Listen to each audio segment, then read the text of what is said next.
Okay, good evening everyone and welcome to the third webinar for Unit 5B, which is all about stakeholder services. I just want to take a moment just to make sure that you can hear me. So if I can unmute Madeline. I'm just about to unmute you, Madeline, if I can. Oh, not again. Madeline, can you hear me?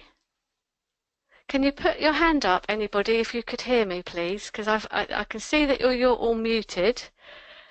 And I'm struggling to use the mute button. It seems to be greyed out again. Can anyone hear me? No. Okay, I think I know that Citrix have had an intermittent fault with the software of this, and the guidance from NST is that I do keep going with the recording. So for those of you that maybe can see the screen, I think I'll keep doing the recording and send you the link later on.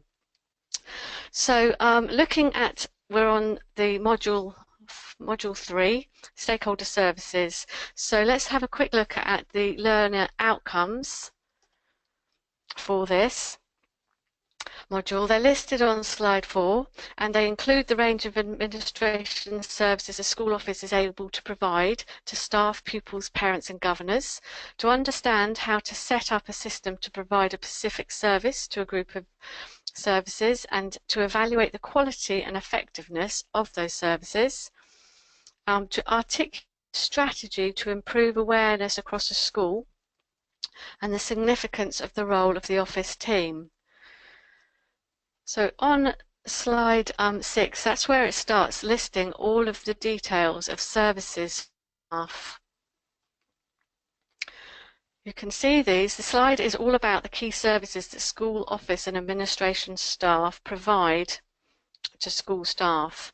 So if you take a moment to read this, and then you can take time to think about how this fits into the school business manager competency framework. If I quickly change over to that framework, you'll be able to see I've opened up page 25, which is showing section 4 of the framework, which is all about working with people. The professional attributes listed here are vital to be able to provide these services effectively. In particular, it talks about that collaborates with networks with others to strengthen organisational capacity, and it contributes to the capacity in other schools and academies. So have a think as you're working through this module and try and think about the services that you and your team provide. Do you strengthen organisational capacity? By this, it is meaning that you are introducing effective systems to ensure that you are contributing to the effective deployment of resources, which will lead to improving organisational capacity.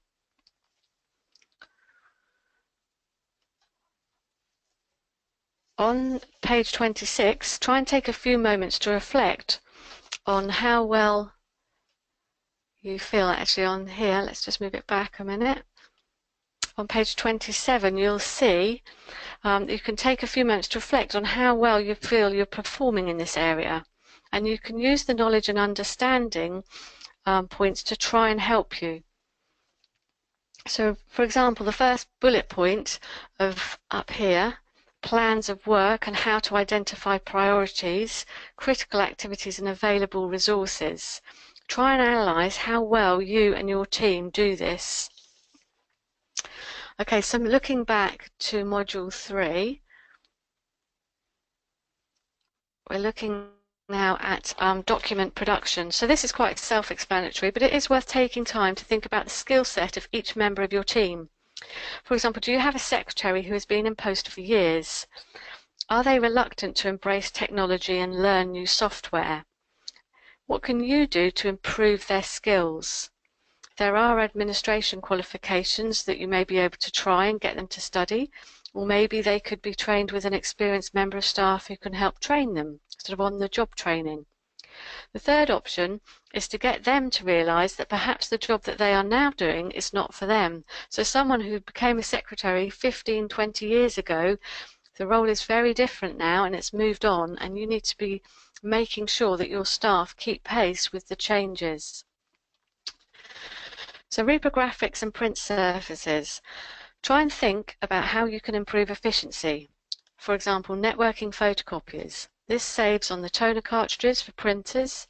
It enables access by code only so that usage can be monitored easily. E.g., you could set up charts which could identify for each year group how many copies they're doing over a period of time. You can also limit it so that only colour copies are restricted to people with a certain access code. So again, saving costs because colour copies are more expensive. Also, by double-siding documents, saves on the volume of paperwork required. So regarding training, think about if teaching assistants can be trained so that they can do all of their own year group copying. Does it have to fall to the responsibilities of the office staff to do all of the photocopying for the school? Because it needn't do. It could be a way that you could introduce some changes to allow the TAs to get involved.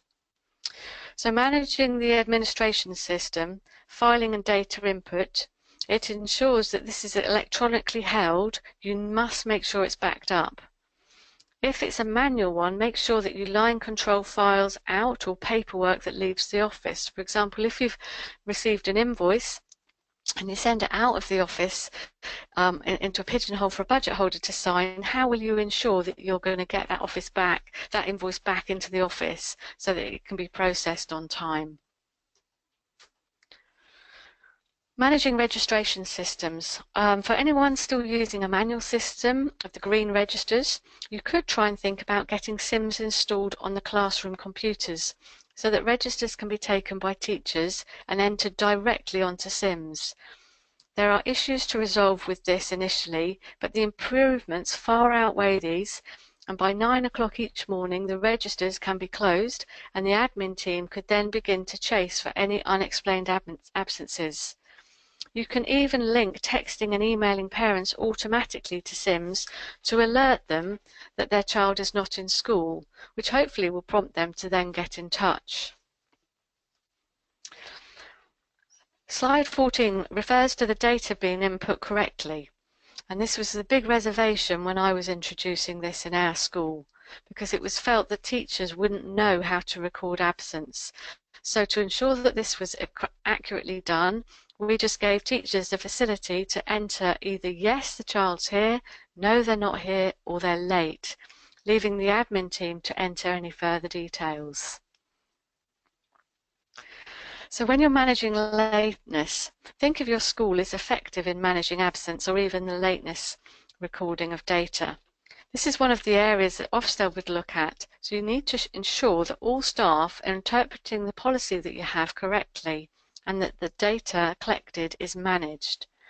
For example, do you issue lateness reports for each class teacher so that they can identify patterns and try and take corrective action with parents and pupils?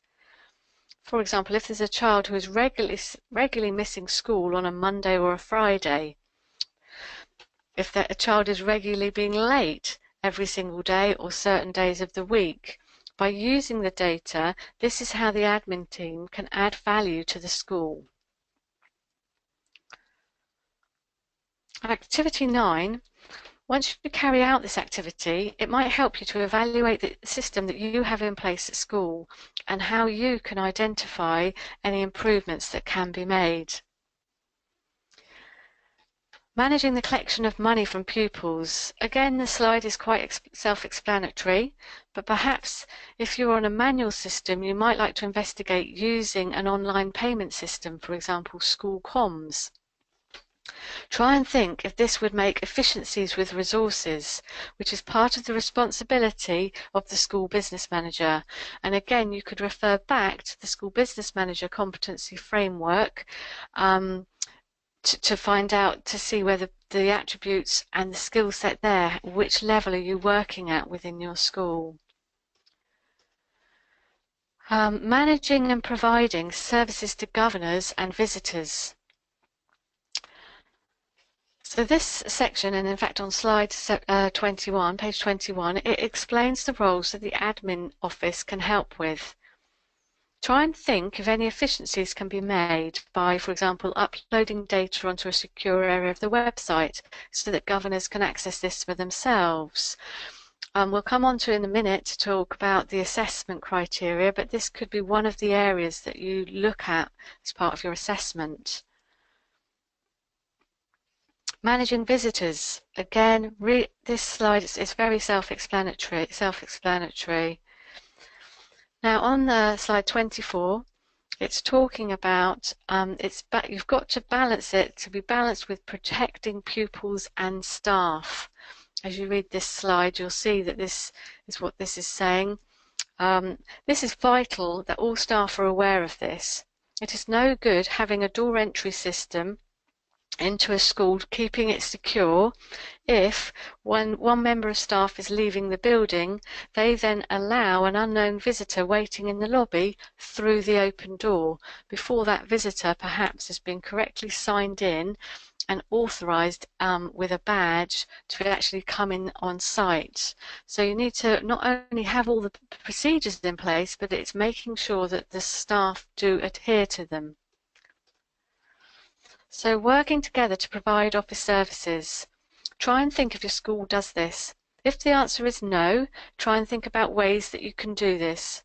Where I work, there is a school business manager stroke sort of Bursa cluster meeting where up to 5 or 6 local bursars and business managers meet once a term to share best practice and discuss the current issues affecting their role. Maybe there's something like that going on in your area, but you're not quite aware of it, and maybe you could join it. So managing a school transport provision. This is perhaps more relevant to secondary schools or special educational needs schools, but take time to read it in your own time, and these slides going through to page 32, they're very self-explanatory, and it just helps you be aware of other issues, even if they're not relevant to your school. They are issues that school business managers need to address. Now there's a reading resource number 8, which is all about the driving policy, and it has a page of frequently asked questions. That's on page 5. So even if you just dip into this and just read page 5, this is very useful information to do with managing school transport provisions and the issues that this creates. Okay, let's go back to the module a moment. Just flicking through, lots of these pages are very self-explanatory. They're all to do with the managing school transport provision. So when we're on to slide 33, the use of staff vehicles. Are you aware of the insurance arrangements in your own school? So do you ask if staff have business use on their insurance policy? Does your mileage expense claim form ask them to sign to indicate they have cover?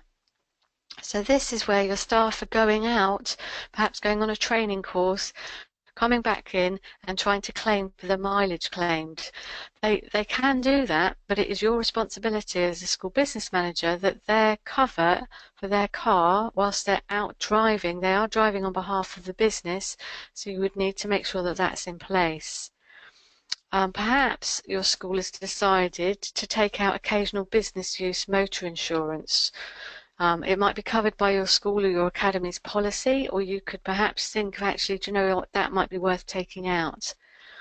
If you haven't got it, you might need to think, well, if you had to transport a pupil as a one-off sort of emergency, how would you be able to do this? Just think about how the school business manager or bursar can take the money even to the bank on a weekly basis, because they definitely need to have business cover in place to do that, because they're carrying out an activity on behalf of the business. It's very cheap to take out occasional business use.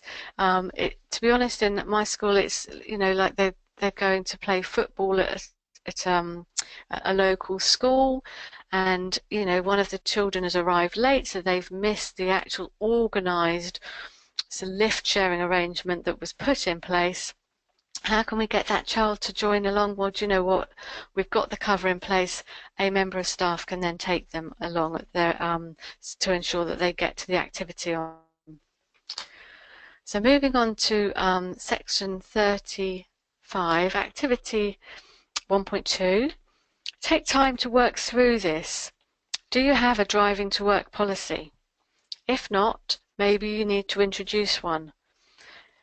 It's quite a detailed area here in terms of what advice you allow, what you say to your staff that they're allowed to do or not allowed to do.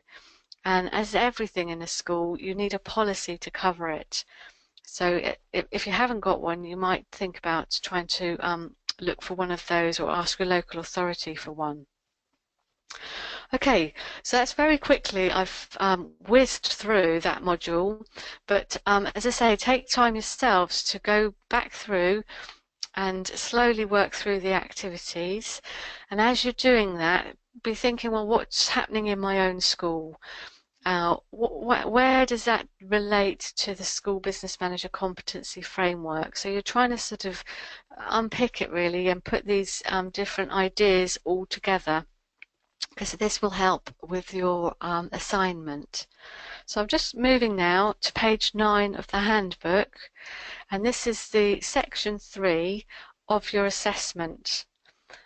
So if we just take through the 3 bullet points. So evaluate the quality and effectiveness of the services the office team delivers to stakeholders and how that service is perceived by them.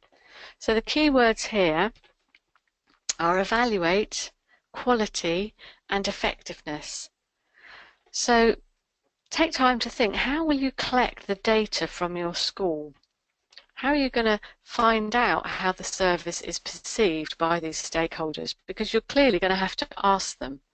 So what information will you ask them for? How will you know if it's effective? Again, you might want to look at the School Business Manager Competency Framework, the section 4, working with others, and just to see if you can take any aspects of that and to try and benchmark yourself against the competency framework.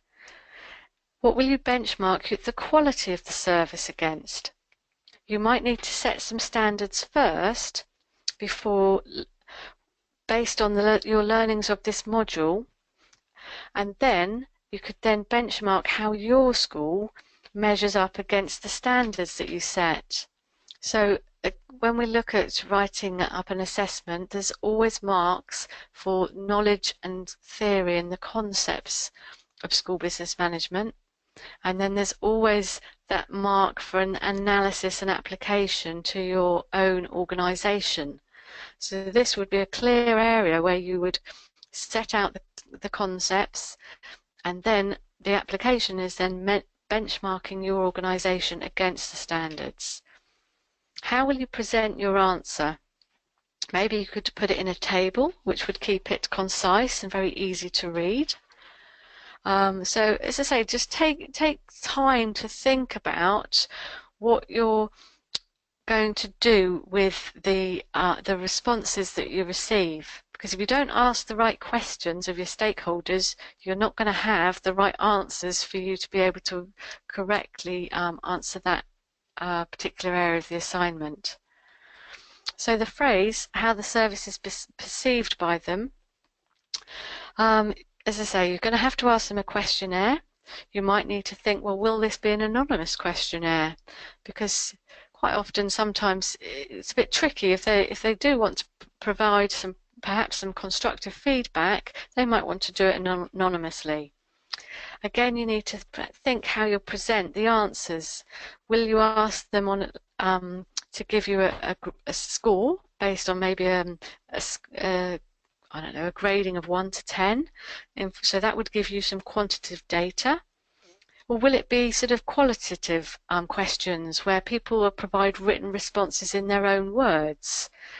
They're slightly trickier to analyse and collate, but very valuable, and they do have a place in terms of getting feedback.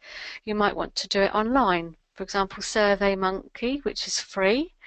this also has the feature that it summarizes the responses for you.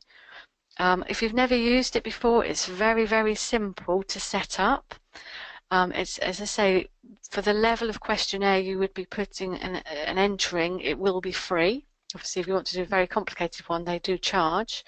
But that's quite a good way to try and get feedback from stakeholders. So moving on to the second point, you've got to design a system to provide a specific office service to a group of stakeholders. So first you're going to need to decide which stakeholders you want to use. Secondly, then you need to decide what service do these stakeholders need. Perhaps go back to slide 7 where those services are listed. How will they want the service? How often will they want the service? What resources will be needed? These are some of the areas that you need to think about when you come to answer that particular question. And the third bullet point, describe ways in which you might, as a school business manager, improve the understanding and awareness of the role the office team plays. The key word here is describe. So you need to start this section by finding out the school's overall goals and objectives. Okay, if you've got those in mind first, then you can think about what you've learnt from working through this module that will support the school with the goals and objectives. So for example, managing absence and having this controlled. So for example, if you look at the school development plan and that's been identified that actually your absence is really high, maybe unauthorised absence, maybe lots of people, very topical today, taking holidays in term time, you know, maybe the school have said, you know what, we do need to get some systems in place here to try and reduce this. So have a think about how you might help introduce a system that's going to be of benefit to a school. The other area, if it's not on your school development plan, you could look at your school your CEF. It's known as the CEF, it's the school evaluation form.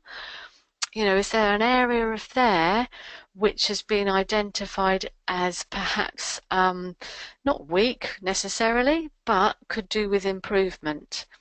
Or perhaps you've had a recent Ofsted report and they've identified some areas which need to be tightened up and improved on.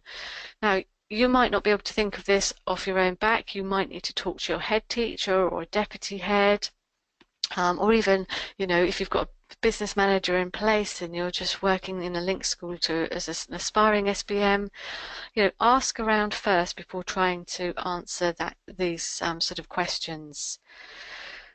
Okay, that's a very brief run through. I don't think I can actually ask you any questions because unfortunately I can't hear you. So again, I will be reporting this back to NST that there's another technical glitch here. But just before I finish, I would like to advise that NST have said that I can re-record the Module 2 webinar, so I will get that done this weekend so the link can be sent to you all. The webinar for Module 4 is on the 25th of May at 7 o'clock. And the drop-in session for the whole of this unit is next week on the 18th of May at 7:15. I'll wait around until 7:30, but if no one's logged on by that time, then I will be sort of logging off, but you can always email me if you've got a query. Okay, everybody, thank you very much for all of your time, and speak to you soon. Many thanks.